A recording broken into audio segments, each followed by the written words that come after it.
Bueno, ahora sí paso a introducir a nuestros invitados de la noche sin más preámbulo y sin quitarles ya más tiempo. Primero que nada, muchas gracias a ambos, Luis Enrique Armida, por aceptar nuestra invitación, venir a platicarnos de su chamba, que tenemos un tiempo como siguiéndolos y nos ha llamado mucho la atención, ¿no? Creemos que está haciendo como mucha efervescencia, no nada más aquí en la ciudad, ¿no?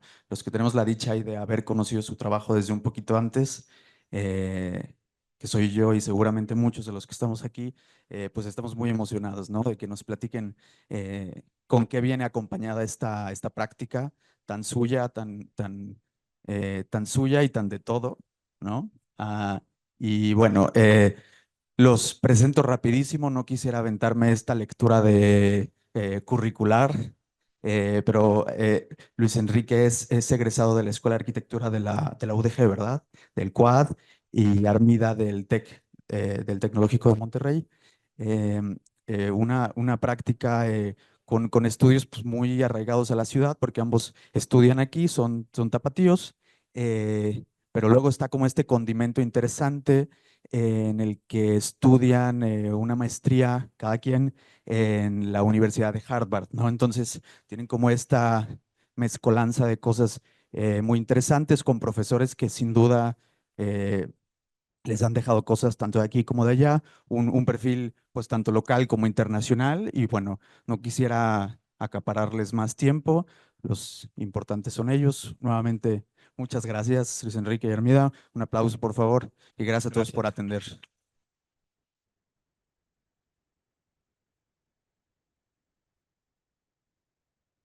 Hola, buenas, que son ya noches, ¿verdad?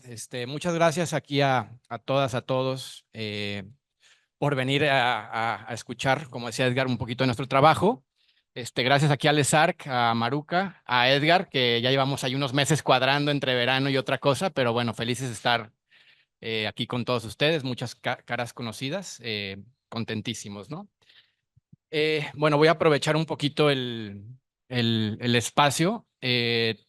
Tuvimos la suerte que muchos de ustedes conocerán este foro que lleva unos 3 años, que se llama Fora. Me pego más, ¿verdad? Perfecto. Este foro que se llama Foro de Arquitectura, aquí en la calle de Mexicalcingo. Entonces tuvimos la fortuna de que Jorge, el director, nos invitara este semestre, empezando en el 12 de septiembre, a organizar en conjunto con él el siguiente curso, que será del 12 de septiembre a aproximadamente el 5 de diciembre, ¿no? Entonces, por favor, bueno, va a ser un curso que es muy interesante con invitados internacionales de diferentes disciplinas. Estarán desde arquitectos como Iñaki Ábalos, un arquitecto español, escritor de habla hispana muy importante, creo que por lo menos a los de mi generación y a otros nos ha marcado mucho, igual que Armida, Renata Sienkiewicz, su pareja y partner, artistas como Damián Ortega, Juan Pablo Contreras, compositor local que radica en Los Ángeles, un personaje súper interesante.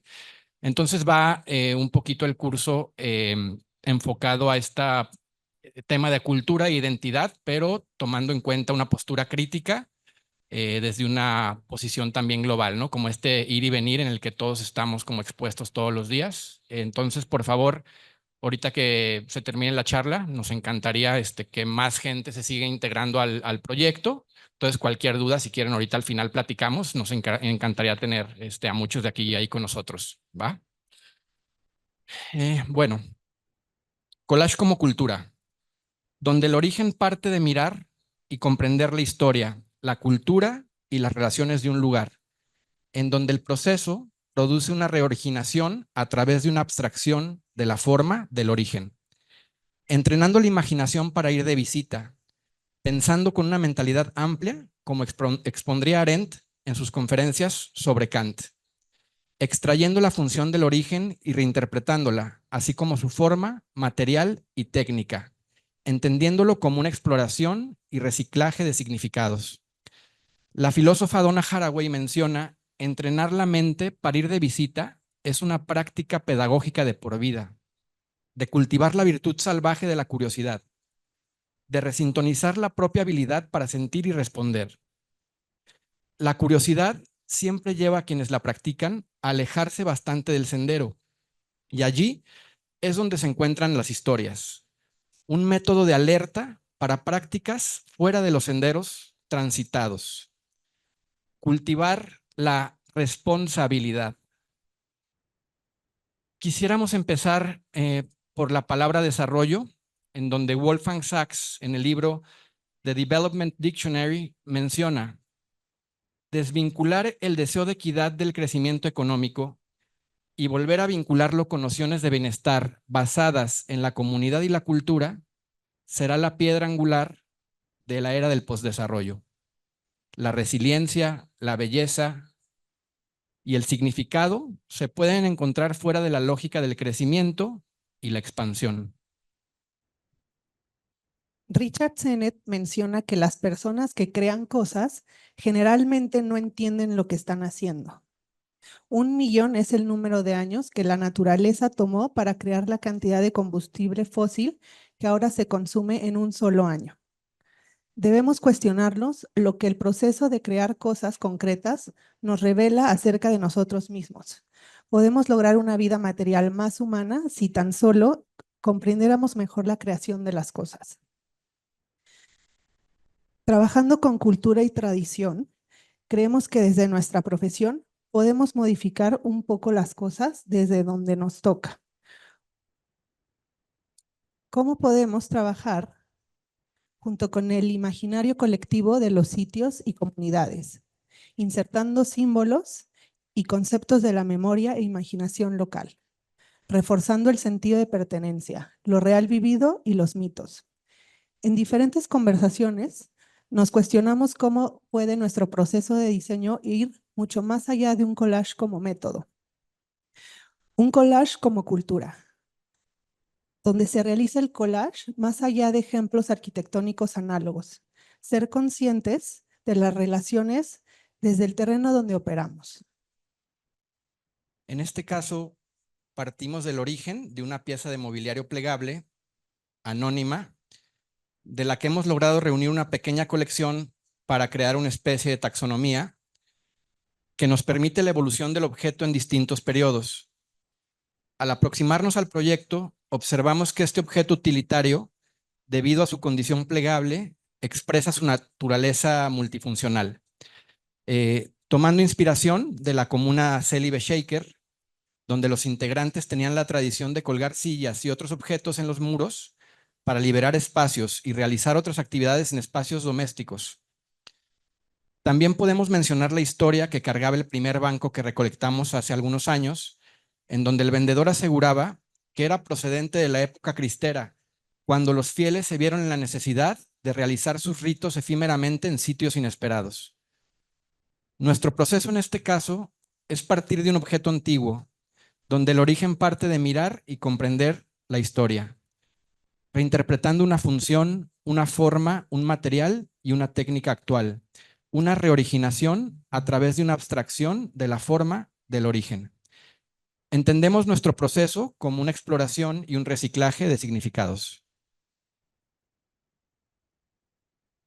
Graham Harman, en The Third Table, habla de las dos mesas de Eddington. La primera mesa, la mesa de las ciencias, la de composición y el entendimiento individual de sus partes. La segunda mesa, la mesa de las humanidades, la utilitaria, la del uso diario, la mesa de todos los días, en la que nos sentamos. Y Harman propone la tercera mesa. La llama la verdadera, la real, la de las propiedades emergentes, la de una realidad autónoma, donde los objetos son ellos mismos.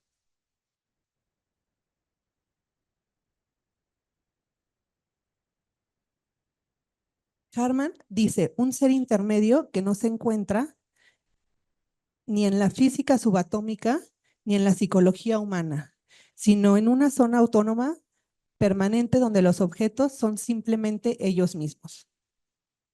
No podemos ser... Sí, perdón.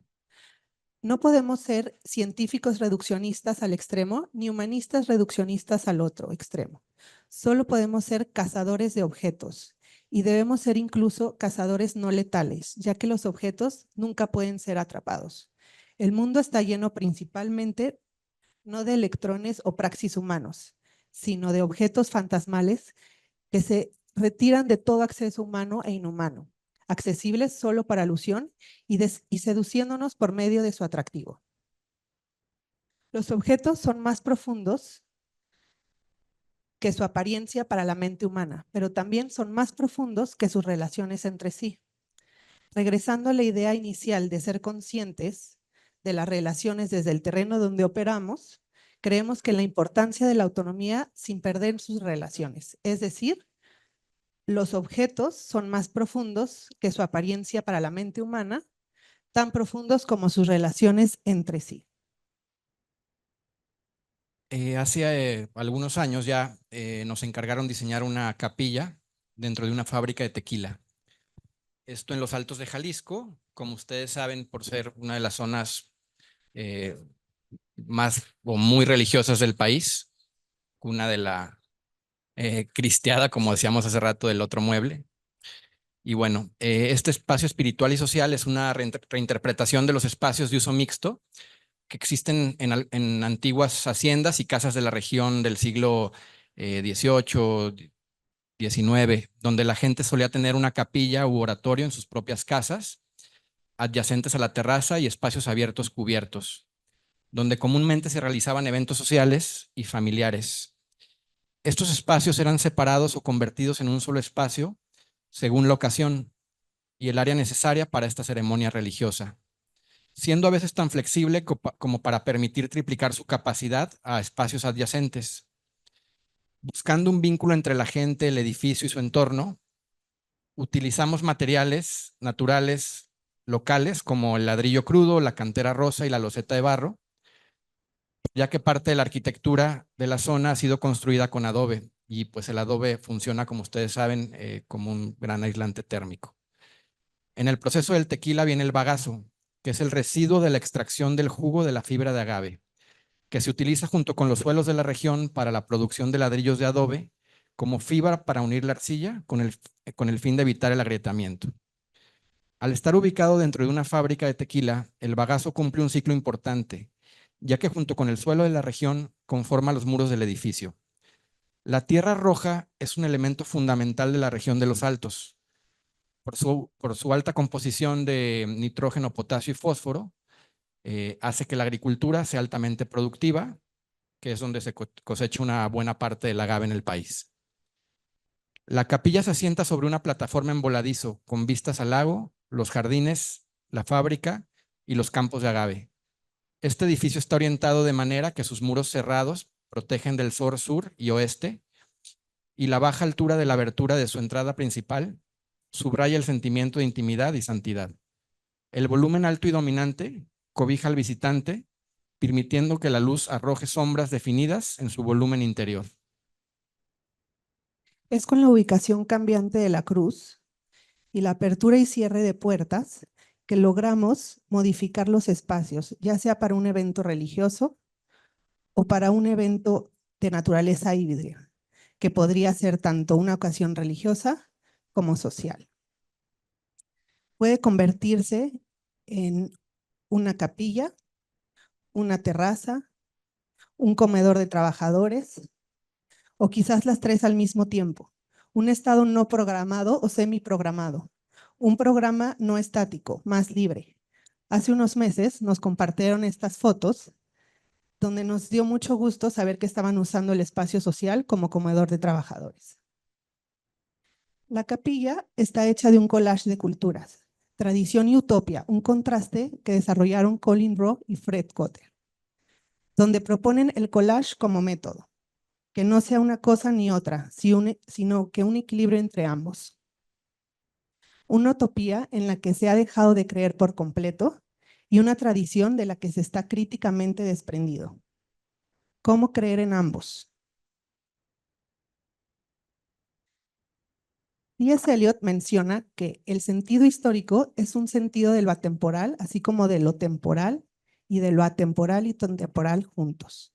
Es lo que hace que un escritor sea tradicional y al mismo tiempo es lo que hace que un escritor sea consciente de su lugar en el tiempo, de su propia contemporaneidad.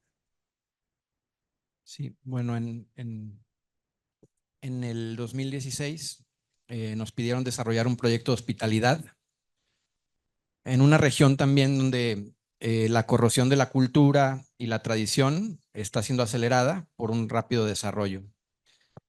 Buscamos responder a las raíces históricas, culturales y ecológicas de Baja Sur.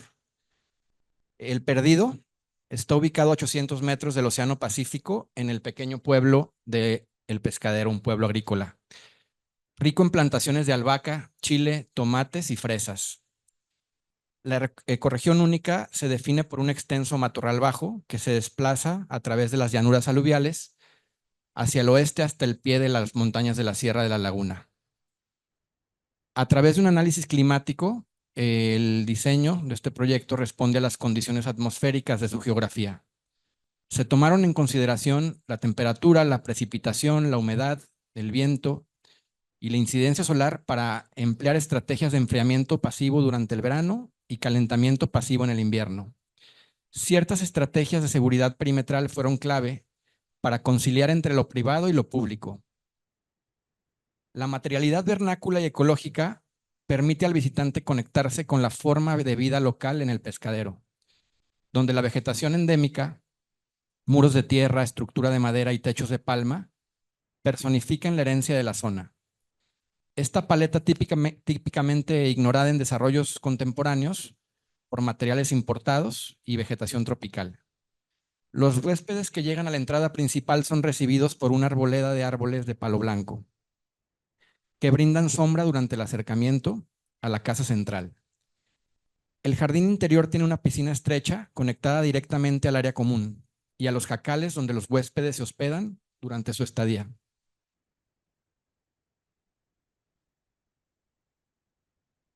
Cada jacal está diseñado para promover la vida íntima y social. Están configurados para generar un diálogo constante entre el espacio interior y el paisaje circundante.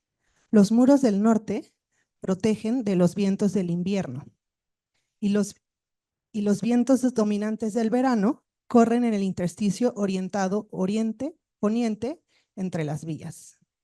En este caso, ahorita vamos a ver este intersticio que estamos hablando. Extendiéndonos hacia el oeste, hay un paseo lineal rodeado de vegetación endémica que lleva a los huéspedes a un observatorio.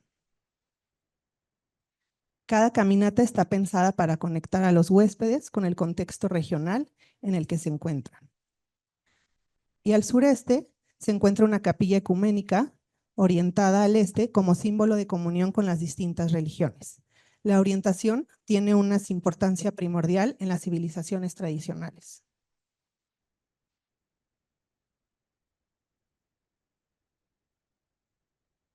El espacio espiritual está ubicado en el intersticio entre el exterior y el interior, diseñado a partir del aprendizaje de las misiones en la región, donde las capillas rústicas se extendían hasta convertirse en un complejo monástico donde se reunían los internos y la comunidad.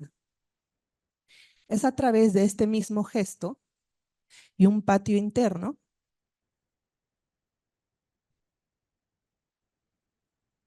adyacente que el espacio espiritual se erige como un símbolo de reunión para huéspedes y gente que viene al exterior.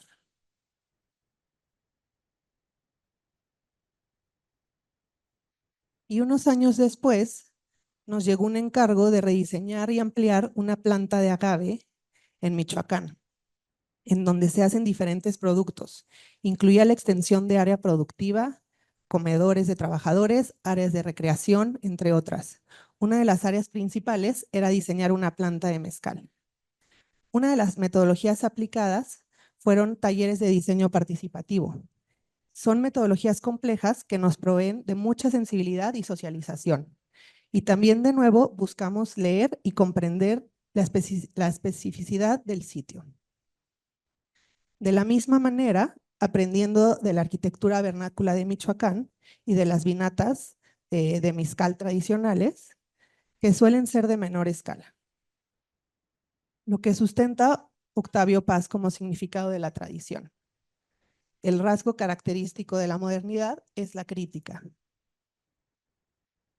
Lo nuevo se contrapone a lo antiguo, y es este contraste constante lo que constituye la continuidad de la tradición. Buscamos contrarrestar la escala y la monumentalidad que hay en los espacios industriales. Fue importante priorizar la integración con la topografía y la cultura del lugar, buscando mejorar la experiencia de los trabajadores y de los visitantes. Adyacentes a la planta de mezcal proyectamos un bioestanque y un jardín botánico. El reservorio de agua se utiliza para el sistema contra incendio de la planta en lugar de tenerla en tanques almacenados. Esto al mismo tiempo es infraestructura y cumple un servicio ecológico, fortaleciendo la flora y fauna silvestre del lugar. Buscamos en conjunto con la empresa que los procesos de construcción y producción fuesen lo más sensibles al sitio y al medio ambiente. Por ejemplo, incluyendo la incorporación de una planta de tratamiento de agua. Buscamos materiales como la teja de barro, la madera laminada certificada y al mismo tiempo promovimos la ventilación natural, cumpliendo con las normas de inocuidad que una planta industrial tiene. A través de una serie de cortes en el terreno y plataformas, buscamos una relación del edificio con la topografía, buscando la integración en el paisaje, o como diría Glenn Murcutt, emplazar un edificio es amueblar el paisaje.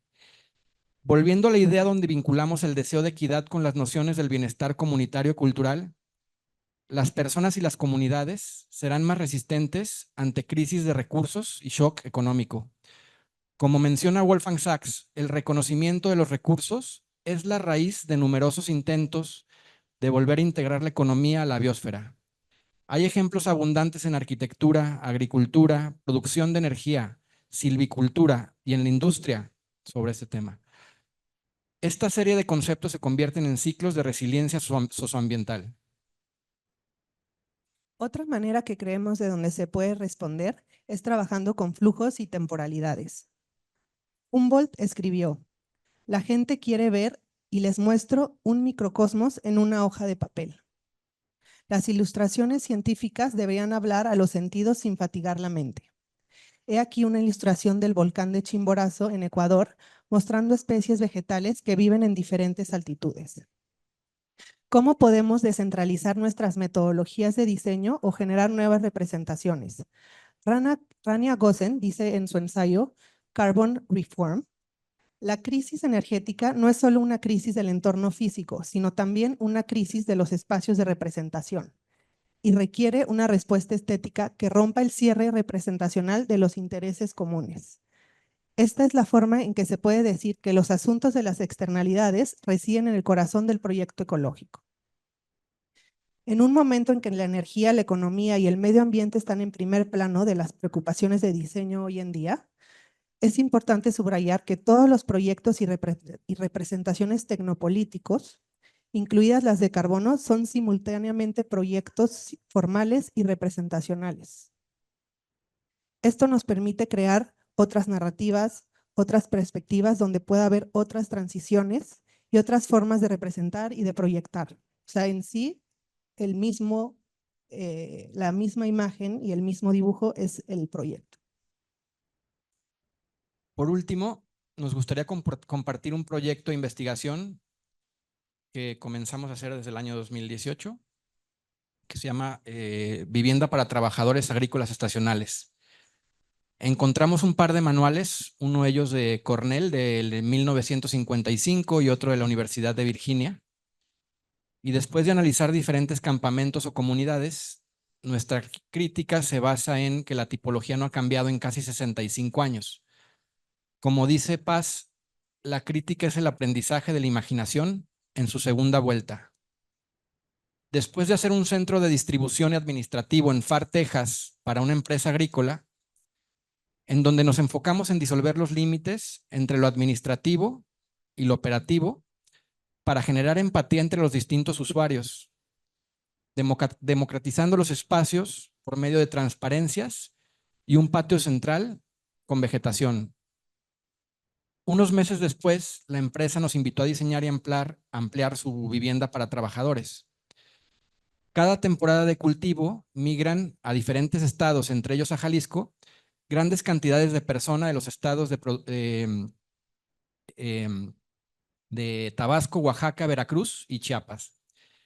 Estas grandes empresas productoras brindan vivienda y servicios básicos a sus trabajadores como incentivo para ir a trabajar. Los trabajadores y sus familias viven en los campamentos, ya que a los lugares donde migran no hay suficiente infraestructura para el número de personas que migran y su respectiva rotación. Como este dibujo donde se aprecian los ciclos de concentración y distribución. Este proyecto está ubicado en el Valle de Autlán de Navarro, al sur del estado de Jalisco, una comunidad aproximadamente de 365 personas que viven en un predio de 1.5 hectáreas. Para tener una mejor comprensión de esta industria, realizamos una investigación con el apoyo de la Facultad de Harvard ESD, el Fondo Penny White del Departamento de Paisaje y posteriormente con el programa de Apprentice aquí en Guadalajara con unos alumnos. Y pensamos, ¿cómo podemos empoderar al trabajador agrícola migrante para comprender sus necesidades? Otra vez realizamos distintas metodologías de inmersión de campo, como la investigación de acción participativa, entrevistas, mapeo y métodos analíticos cuantitativos. El objetivo es ayudar a disminuir las vulnerabilidades de los trabajadores agrícolas, estacionales y sus familias. En esta nueva colonización de la fotosíntesis, los trabajadores agrícolas de temporada navegan entre dos lugares, desde su lugar de origen y el campamento. La producción de tomate es uno de los productos más comunes en esta industria de invernaderos. Según Keller Easterling, los invernaderos son los cruceros del mundo turístico. Han convertido la industria agrícola en un territorio móvil. No es solo una fórmula para el crecimiento de las plantas, sino también para el crecimiento del urbanismo. En este mapa se puede ver los diferentes campamentos de la región y la población de los campamentos oscila entre 300 y 1,500 personas. Con la empresa que estamos trabajando, en este caso, tiene 2 ciclos de producción al año. Era importante entender lo que conllevan estos ciclos. A través de estos dibujos, nuestro objetivo fue estudiar a las personas y temporalidades del tomate. La única palabra que nos vino a la mente fue flujo. El objetivo de este proyecto es diseñar una extensión para esta comunidad específica. El programa de extensión comprende el diseño de viviendas, espacios de educación básica, espacios de esparcimiento y espacio público. En varias visitas a la comunidad nos dimos cuenta de que diseñar directamente un programa de expansión tradicional para las instalaciones haría que la investigación y la intervención del diseño fallara inherentemente. Más allá de atender las necesidades arquitectónicas básicas, hemos aprendido de la comunidad que su conocimiento de la tierra, la agricultura y la especificidad del paisaje, algo que atesoran inmensamente. Conforme profundizábamos surgían más preguntas, como ¿por qué migran? ¿Cómo podemos mejorar la forma de vida? ¿Cómo funcionan estas temporalidades? ¿Por qué no pueden alquilar una casa en el pueblo más cercano? ¿Cómo puede este campamento no ser un campamento? A través de la comprensión del lenguaje de los patrones de movilidad de los trabajadores, el objetivo es identificar las necesidades y los factores de este flujo, analizar los diferentes fragmentos que construyen el territorio de múltiples flujos que dominan los itinerarios de esta población en movimiento. En este caso, el espacio doméstico. Y el espacio doméstico y colectivo. Y el espacio colectivo a diferentes horas del día, ¿no? Quizás pensar como el método de Richard Sennett entre forma abierta y cerrada, donde en una forma las personas pueden participar y en la otra no. Nos invita a pensar cómo esta tipología de vivienda para trabajadores agrícolas puede ser más abierta, más porosa, descontrolada, con múltiples funciones, más conectada, menos aislado, más como un prototipo y menos como una forma tipológica. Para pensarlo más como un ágora, como un espacio sincrónico, pero al mismo tiempo dando más orientación, hacer una invitación a mezclar más que imponer la mezcla. Estos son algunos espacios donde creemos que se puede crear esta transformación. Espacios recreativos al aire libre, área de juegos, asadores, espacio cívico, capilla ecuménica, área comercial, área de deportes, granja recreativa, centro educativo y jardines comunitarios. Las empresas agrícolas están en constante transformación. ¿Cómo se puede ver también esta tipología en esta transformación?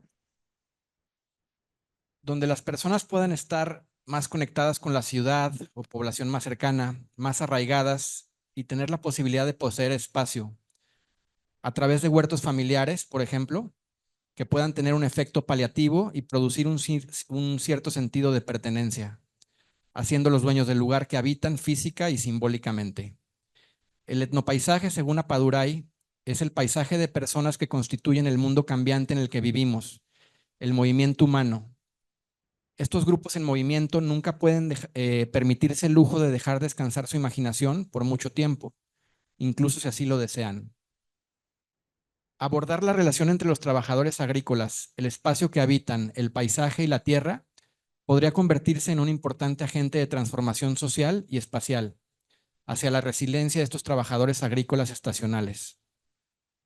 Keller Easterling, que por cierto es parte de nuestros invitados del curso, en su libro Extra Statecraft, The Power of Infrastructure Space, dice, no es el medio, sino el mensaje. No es el patrón impreso en la tela, sino la forma en que la tela se mueve. No es la forma de la pieza del juego, sino la forma en que se juega la pieza. No es el texto, sino el software que actualiza constantemente y gestiona el texto. No es la forma del objeto, sino la forma activa. Como hemos mencionado, el mundo no es una colección de cosas, verlo más como una colección de eventos. Nos recuerda la obra de Agnes Danes llamada Whitfield, A Confrontation, donde visibilizó la deshumanización de las ciudades a un lado y por otro lado todo un pedazo de tierra baldía por especulación, a donde solicitó permisos municipales y apoyo del Public Art Fund y sembró un campo de trigo de 8,000 metros cuadrados. Lo que hizo fue visibilizar la distancia entre el urbanismo y el campo, entre el hombre y la metrópolis. Nos invita a cuestionar y entender el significado y la relación de las cosas, ser capaces de reconocer, analizar y cuestionarnos cómo responder. Como dijo Agnes Denis, ver la realidad y aún así ser capaces de soñar, persistir en la eterna búsqueda. Muchas gracias.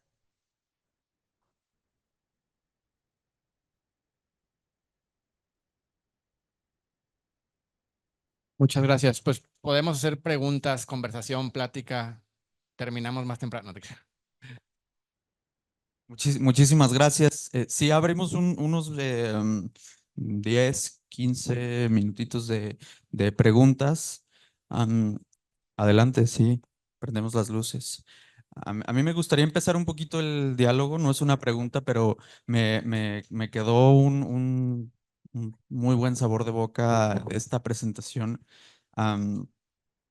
Reflexionando un poco este oficio, ¿no? O esta labor del arquitecto, un poco retomando a Sennett, donde dice que el arquitecto o este oficio tiene que ver más con un sentido de labor social, ¿no? Que somos más servidores sociales antes que constructores, antes que diseñadores y sobre todo antes que escultores, ¿no? Entonces, me encanta como citar esta referencia después de su presentación porque antes de hablar de formas, hablan de rituales sociales, ¿no? Antes de hablar de temas constructivos o empalmes tectónicos, yo qué sé, hablan de una cultura, ¿no? O de cómo la observación les ha permitido descifrar temas sociales antes de temas constructivos. Y entonces esos temas sociales eventualmente darán como consecuencia a lo constructivo, ¿no? Y eso es algo que me encanta y es algo que, para serles franco, creo que se ve muy poco, sobre todo en nuestra ciudad, ¿no? Que está llena de mucha obra privada ¿no? Y de poca obra pública, de pocos espacios públicos y de poco infraestructura como la que les ha tocado con mucha suerte hacer, ¿no? Creo que tiene mucho que ver con eso y al mismo tiempo que nuestra geografía sí permite el desarrollo de mucha industria y de mucha otra tipo de obra y no solo esta privada, ¿no? Entonces, yo estoy encantado con su presentación. Me gustaría que hubiera durado otras 2 horas porque me encantó escucharles y bueno, seguramente los estaremos viendo más por ahí. Entonces, bueno, después de este breve paréntesis, me gustaría saber si alguien tiene alguna pregunta o ya los despachamos. Por favor, ayúdenme. A ver, la licenciada. Hola.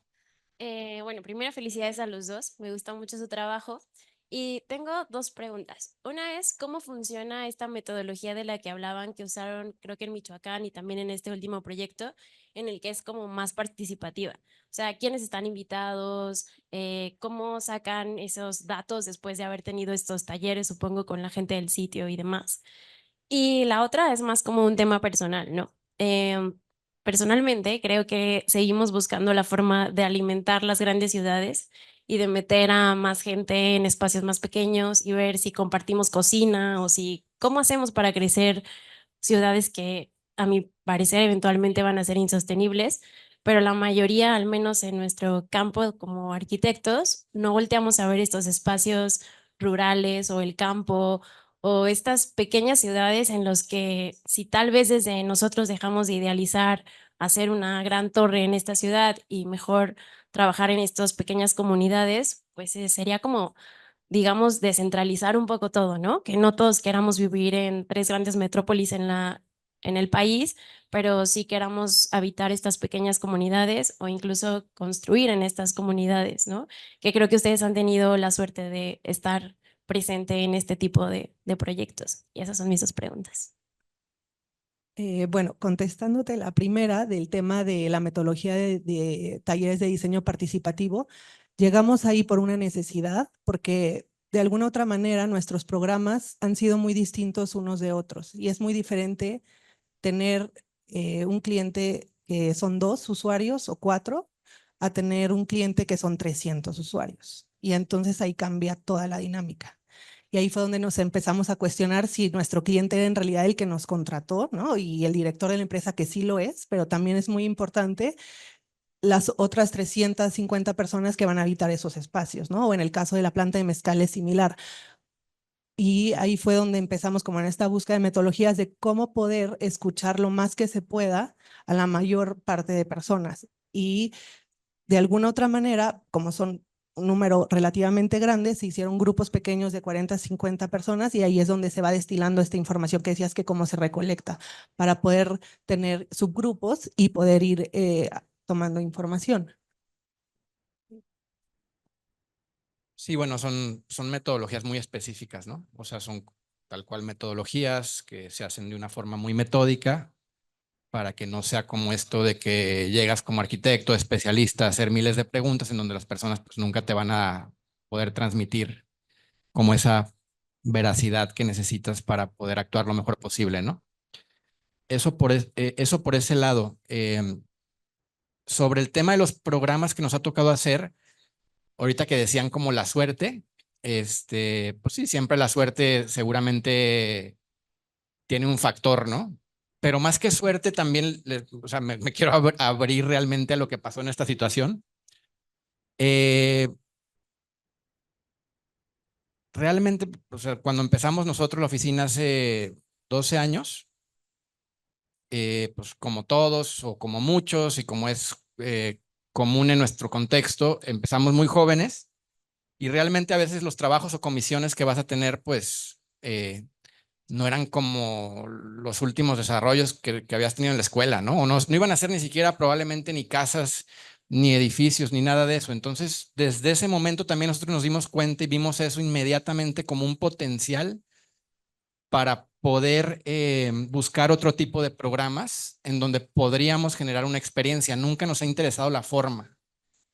Ahorita lo que decía Edgar, y digo o sea, digo, muchas gracias que lo transmitiste así, me encantó cómo lo dijiste, porque realmente como que nunca hemos estado preocupados por eso, siempre ha sido como una lectura del paisaje, creemos fielmente que las respuestas están en el sitio.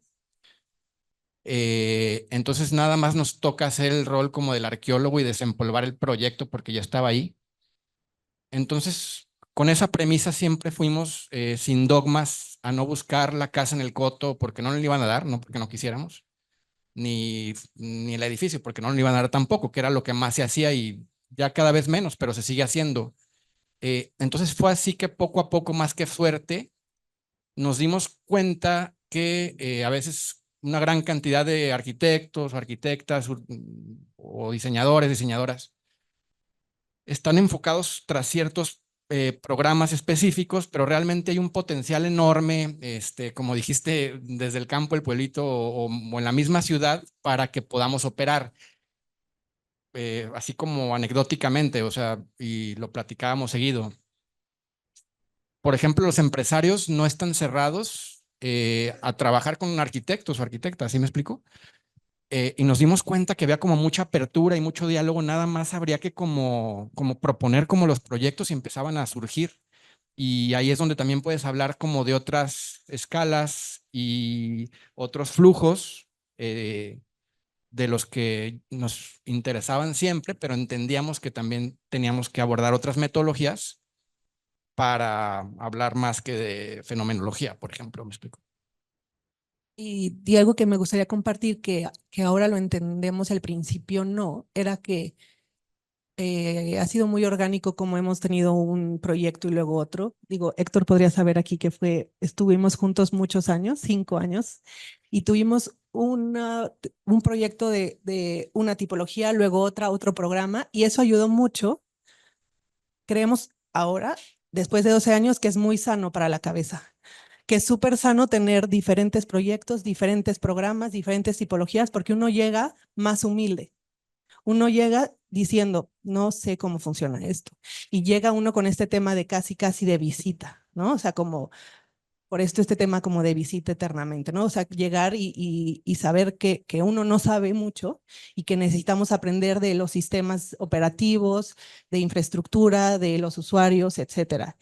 Y eso ha sido, o sea, con el tiempo nos hemos dado cuenta que ha sido sano salir de la zona de confort porque probablemente no sales, ¿no? De tu rutina. Gracias. Algo así. Yo me voy a meter un Y no tenemos, poquito. y no tenemos prisa, nosotros Padrísimo. platicamos aquí. Adelante. Ustedes denle. Ojalá aquí me alimenten, por favor, la conversación.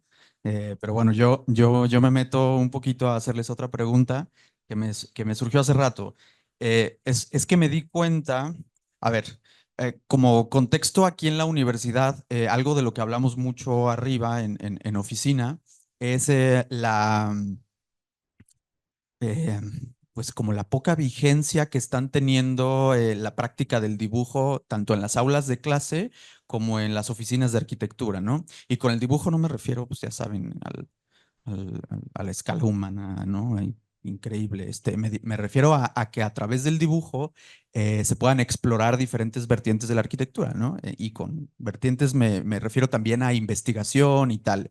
Y intentar como quitar este paradigma medio cuadrado y rígido de que la arquitectura se entrega en plantas, secciones y alzados, ¿no? Que esto nos cae muy gordo.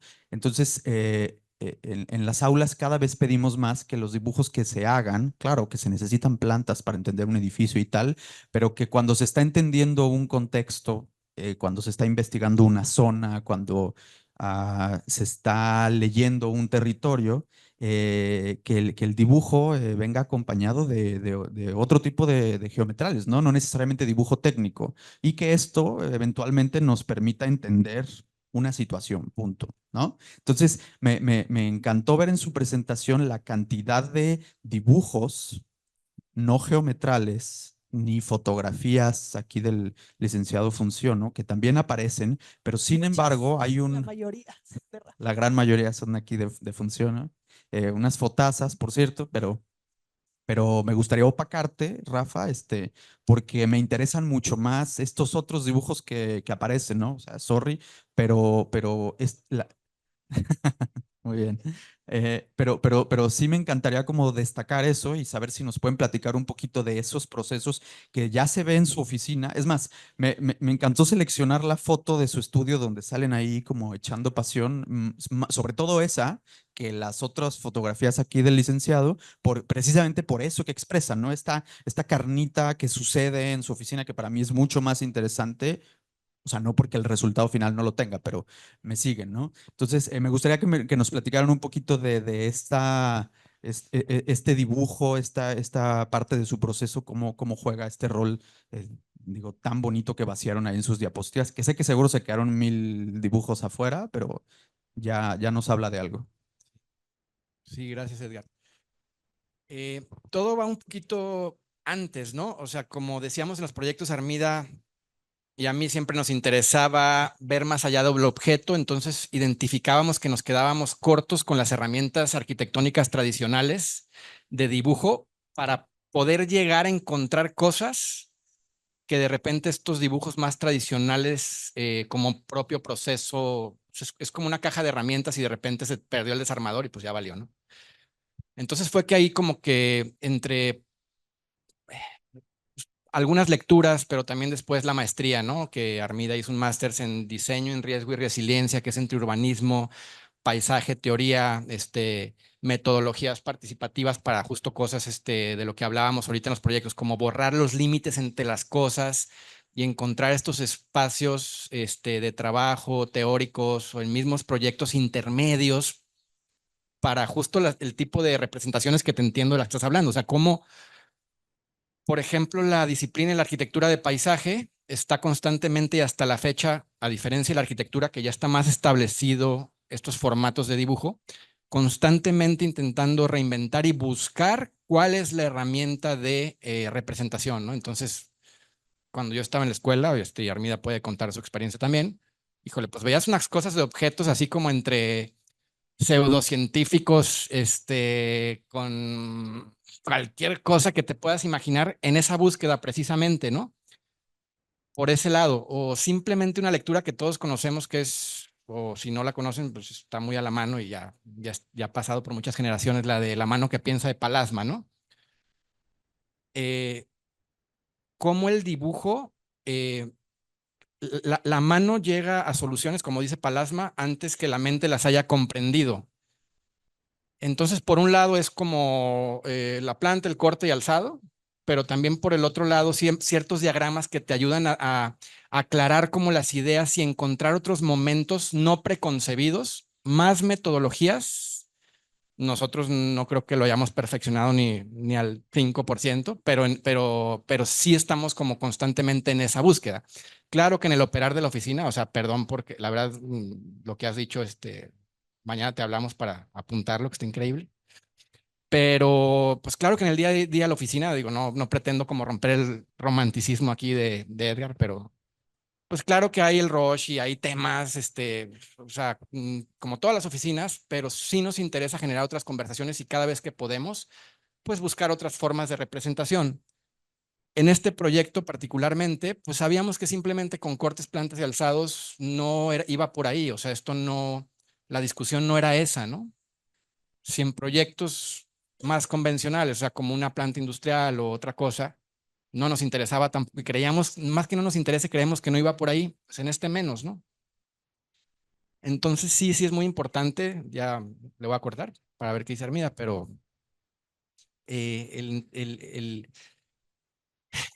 dibujo a mano como una forma de clarificar las ideas, el diagramar, creo que también, digo, los dos somos profesores y creemos que el diagramar es un acto proyectual en sí mismo, porque es una forma de sintetizar las ideas o el dibujo en sitio, ¿no? Esto típico de la escuela, ¿no? Que pasa de que, pues, digo, si ustedes no eran malos estudiantes, pero, como yo a veces de que me decían, oye, es que voy a ver al sitio, y pues era mal estudiante porque yo no entendía que tenía que ir al sitio hasta en algunos semestres posteriores, porque no sabía qué quería ver.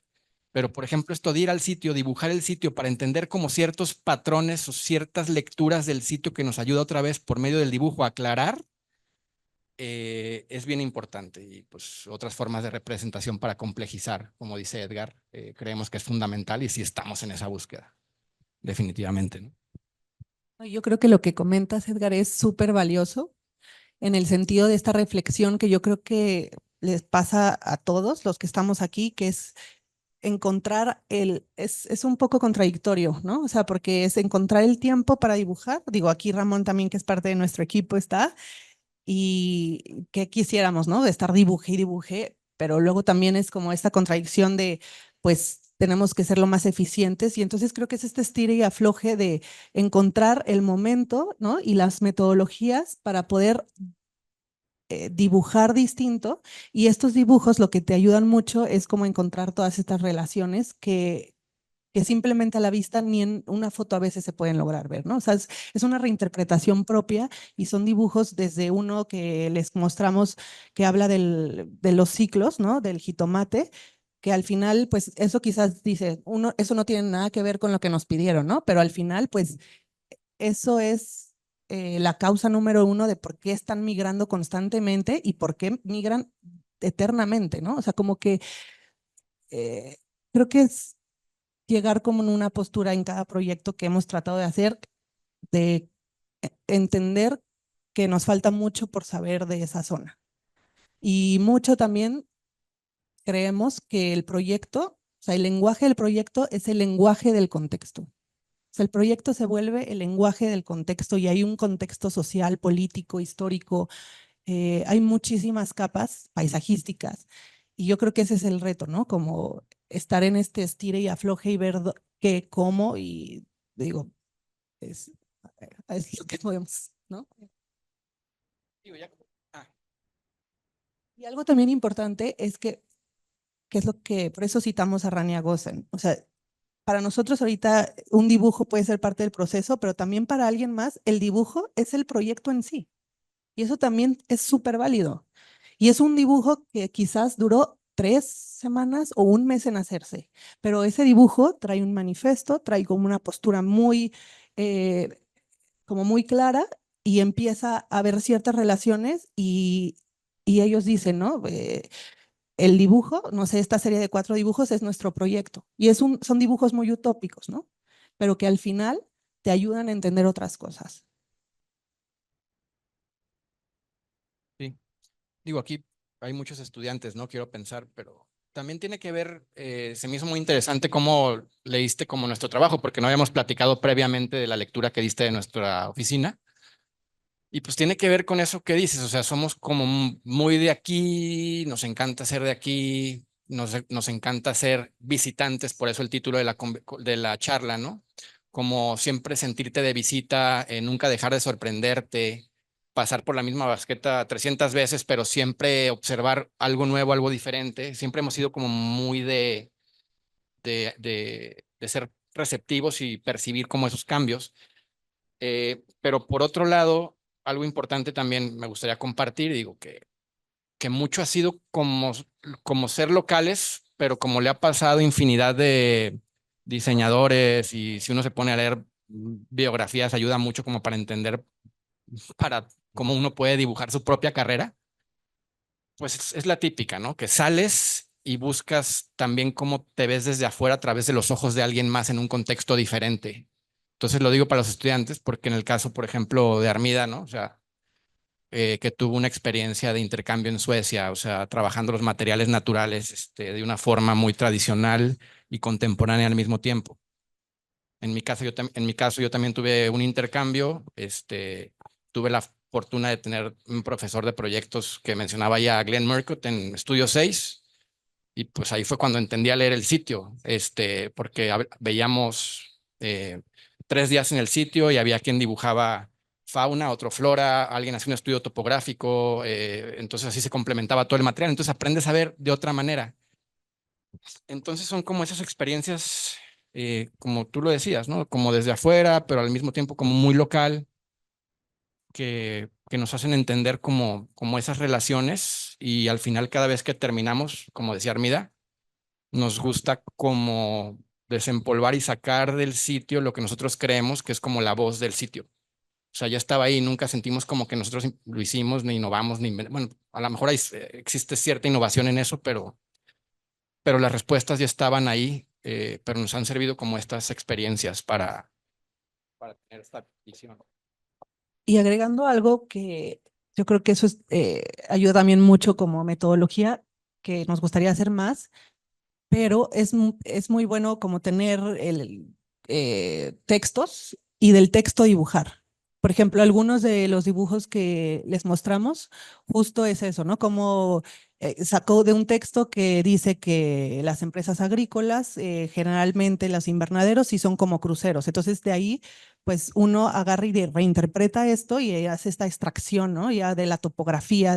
Entonces, también eso es súper bueno que durante la academia que uno está estudiando, que es súper rico estar leyendo, etcétera, que toda esta información también se dibuje. Y entonces el propio dibujo empieza a agarrar su propia vida.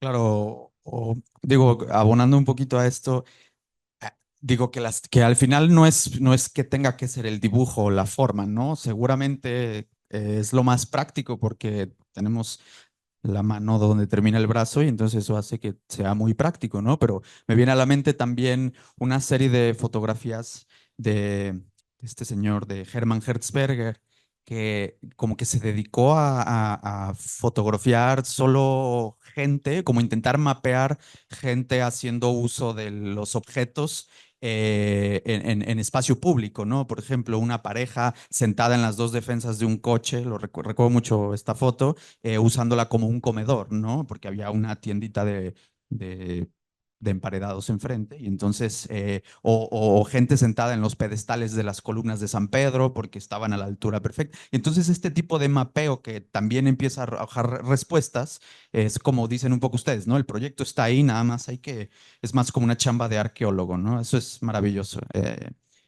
Ya, muchísimas gracias, sí.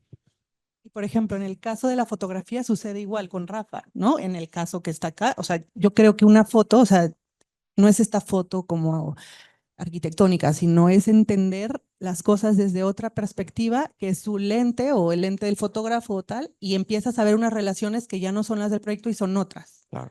Y empiezas a ver relaciones que son como sorpresas y lecturas de otra Sí. forma.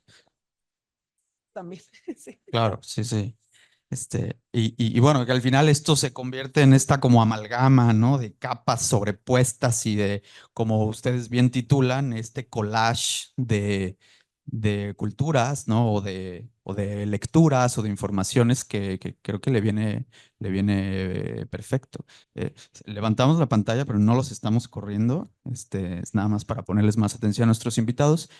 ¿Alguien quiere hacer una pregunta y pasarle el micrófono? ¿O esto se vuelve un conversatorio entre yo y ellos?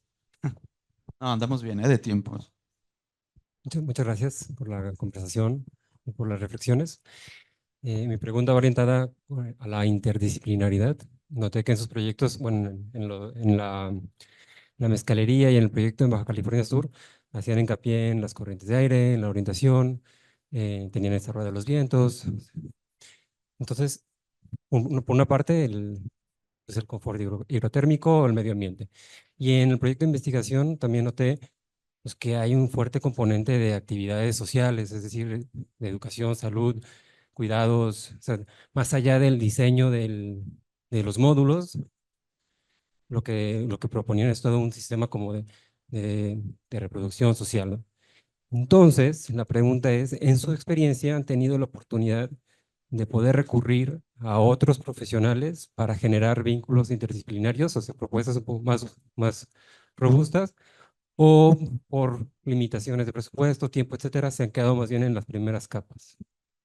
Sí, bueno, ahorita yo creo que realmente somos, cuando empezamos con este tipo de entre escalas de proyectos o simplemente la investigación, teníamos un asesor, por ejemplo, y nos dijo, oye, le dijimos, ¿qué hacemos? O sea, porque tiene que salir, no sé, en ese momento, tenemos que producir X o Y. Díganle a su cliente que se van a educar en el tema y que luego regresan. Entonces, tal cual. Entonces, ¿qué hicimos? Bueno, las primeras capas fue también el tener acceso, porque estábamos en un ambiente académico muy rico, a tener revisiones, conversaciones y simplemente las metodologías participativas nos las enseñó un amigo que ya colaboramos ahorita mismo, que se llama Michael Smith, que es costarricense, y él es un especialista en ese tema. Entonces le dijimos, hey, ¿sabes qué? Pues venga, ¿no? Entonces lo trajimos a México. Por un lado, sí, también es arquitecto, pero pues como todo, perdón.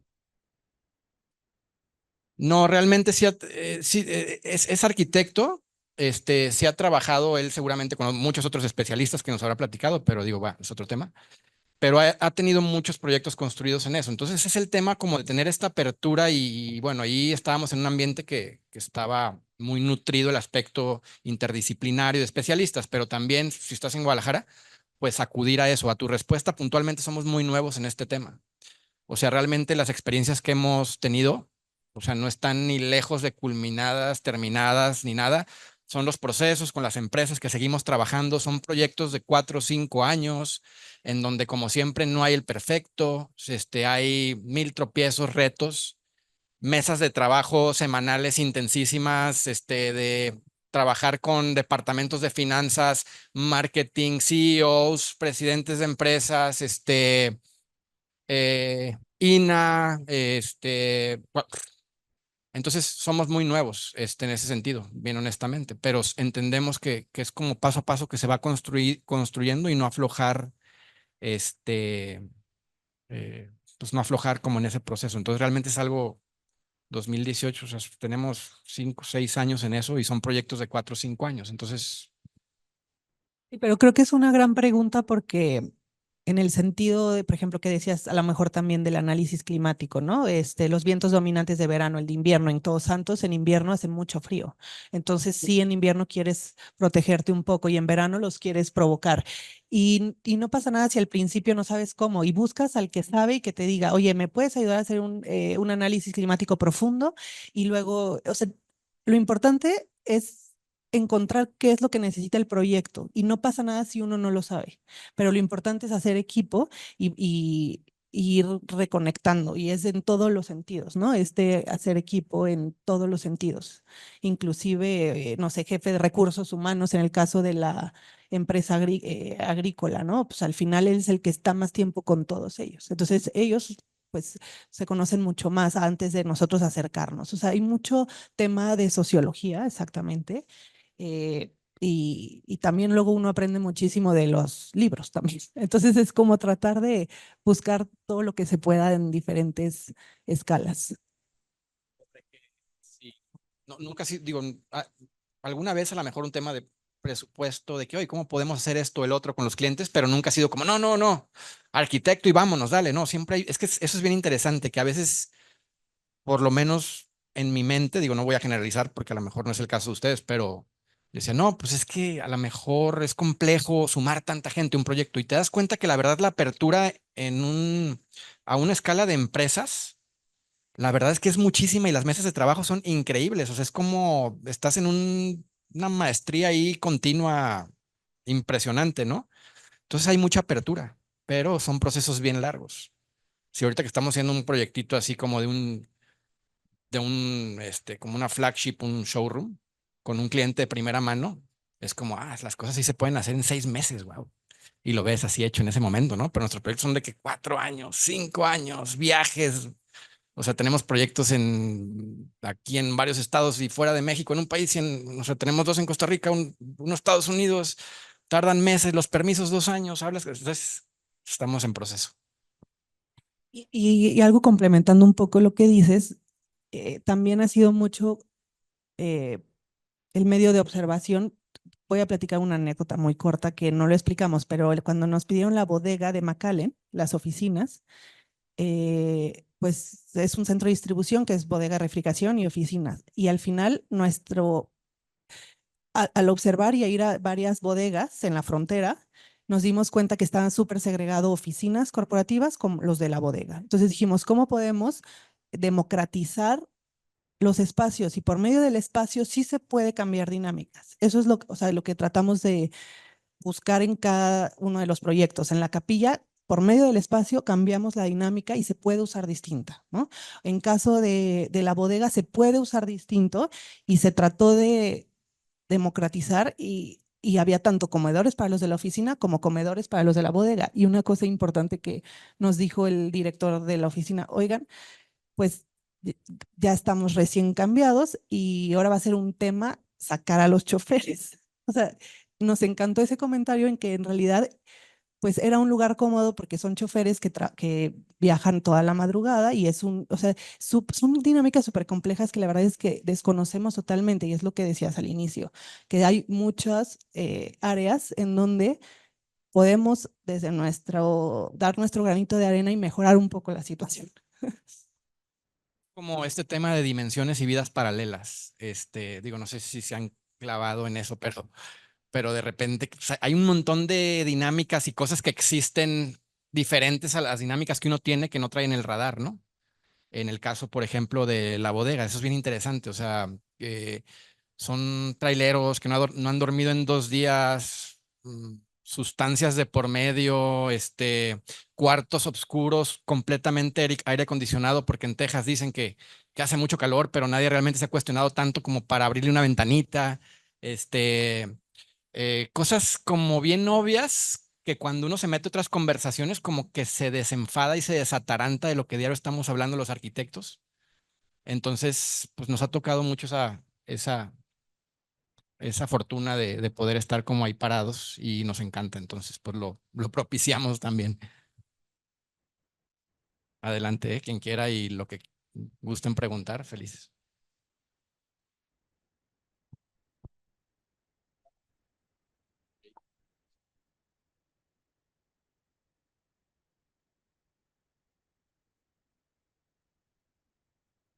Bueno, buenas noches.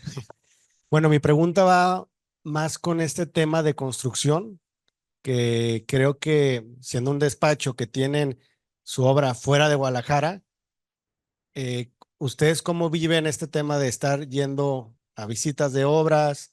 ¿Qué tan pesado? ¿Qué tan, si es cómodo, si es supongo que es muy cansado, pero sí es muy diferente a tener proyectos aquí en la ciudad que te hace recorridos de 1 hora, llegas, revisas, te vas, regresas a la oficina, a todos los proyectos que ustedes tienen que son fuera de la ciudad, cómo llevar eso con la oficina, ¿no? O sea, cómo organizar tiempos, cómo organizar la logística, como ustedes dicen, ¿sabes qué? Fuimos a McAllen, pero para hacer el proyecto, pero nos fuimos a la frontera para checar bodegas, entonces tuvieron que hacer una investigación previa para poder llegar a un resultado que es el que se hizo, ¿no? Entonces, mi pregunta es, ¿ustedes cómo llevan esta logística de la construcción?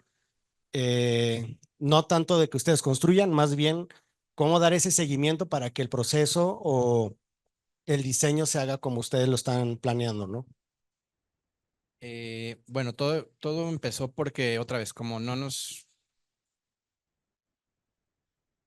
o sea, como no somos arquitectos y nunca hemos sido así como de computadoras y sentaditos,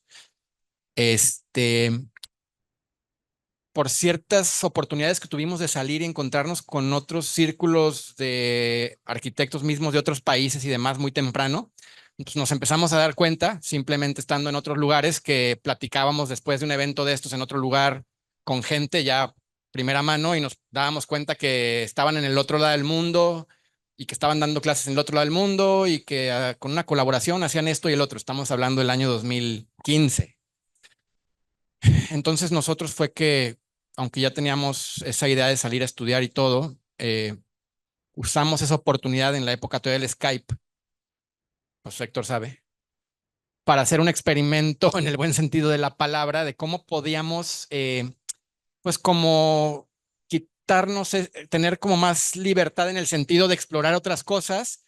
Y lo pusimos a prueba y hacíamos juntas de Skype con el equipo, bocetito, foto del celular, constructor, acá tip era, y un poquito la herramienta era, tú contéstale, aunque estés en Alaska sin señal, cómprate una antena, cuando te hable el cliente que estás afuera, contéstale de volada para que ellos sientan que la distancia no es un problema y rompamos ese paradigma. Y así lo venimos haciendo desde entonces y se fue dando. Y el tema sí, sí hemos construido, pero hasta un punto ya dejó de ser eso por los lugares y ayudamos a encontrar como a los especialistas de cada lugar, ya sean de ahí o los llevamos, construye alguien más. Pero pues en la oficina es mucho tenemos pues, ya como ahorita todo el mundo, pero antes usábamos el Skype y pues 3000 grupos de WhatsApp y fotito, y el tiempo es una maravilla cuando viajas con tus clientes porque la verdad que es increíble, te ves lugares increíbles, los mismos clientes te dan como las respuestas, te paseas, conversas, lugares nuevos. Entonces realmente, o sea, pues son los viajes. En mi caso, digo, Armida, a ver qué dice, pero han sido también nuestras vacaciones al mismo tiempo porque te despejas muchísimo y aprendes muchísimas cosas mientras estás trabajando en todos estos distintos lugares con toda esta distinta gente y partes del equipo que se van sumando. Entonces, pues, así como que sí es cansado como todo, pero no particularmente. Sí, yo creo que la clave sí ha sido hacer equipo, ¿no? O sea, haces equipo con el que sabe hacer tierra compactada en esta región o el que está más cerca y aprendimos totalmente de él. Y luego el constructor aprendió de él, o haces equipo con dónde está la madera laminada. Y, o sea, es hacer equipo que permite a tener especialistas y que de alguna otra manera te permite poderlo hacer de lejos porque sabes que hay un especialista que está ahí y que quizás estas visitas son un poquito más prolongadas, ¿no? Yo creo que sí ha sido mucha clave ser equipo y tener buena comunicación. Qué rica esta charlita, digo, es muy bonito escucharlos primero con un texto bien premeditado, que seguro tomó bastante tiempo escribir, y después escucharles como esta parte humana, ¿no? Esta charlita oye, ¿esto qué es? Yo esto lo disfruto mucho. Claro que es un gran complemento a la presentación y yo les agradezco muchísimo su apertura y sus ganas de compartirnos todo esto, ¿no? Vamos a cerrar la charla, si les parece bien. Yo les platico en 25 segundos que hace como unos 2, 3 años, en un viaje con mi esposa, nos perdimos por ahí en la Baja, y de verdad nos perdimos porque andábamos buscando otra cosa y sin querer dimos con un lugar de tierra compactada, con unos basamentos de concreto, con una especie de observatorio al que no se podía entrar. Nos corrieron del lobby como si fuéramos no sé qué y nos quedamos a comer. Nos quedamos a comer porque dijimos, a ver, ya estamos aquí, a ver hasta dónde se puede entrar, ¿qué es esto? Y luego investigamos un poquito más y dimos con un tal Estudio Ala que resulta que es de Guadalajara. Dijimos, ¿qué está pasando aquí? Fue súper, súper grato. Desde ahí nos pusimos a investigarlos un poquito en modos fan, la verdad. Y me da muchísimo gusto ahora tenerlos aquí de frente. Pues muy bonito, ¿no? Que se puedan dar estos cruces en nuestro país que es tan vasto y que haya este tipo de oficio aquí en nuestra propia, pues diría ciudad, pero más bien país, ¿no? Entonces, pues felicidades a los asistentes. Muchas gracias por su interés y por venir aquí a esta bonita casa de Pedro Castellanos, que es nuestra escuela, y esperamos verlos pronto.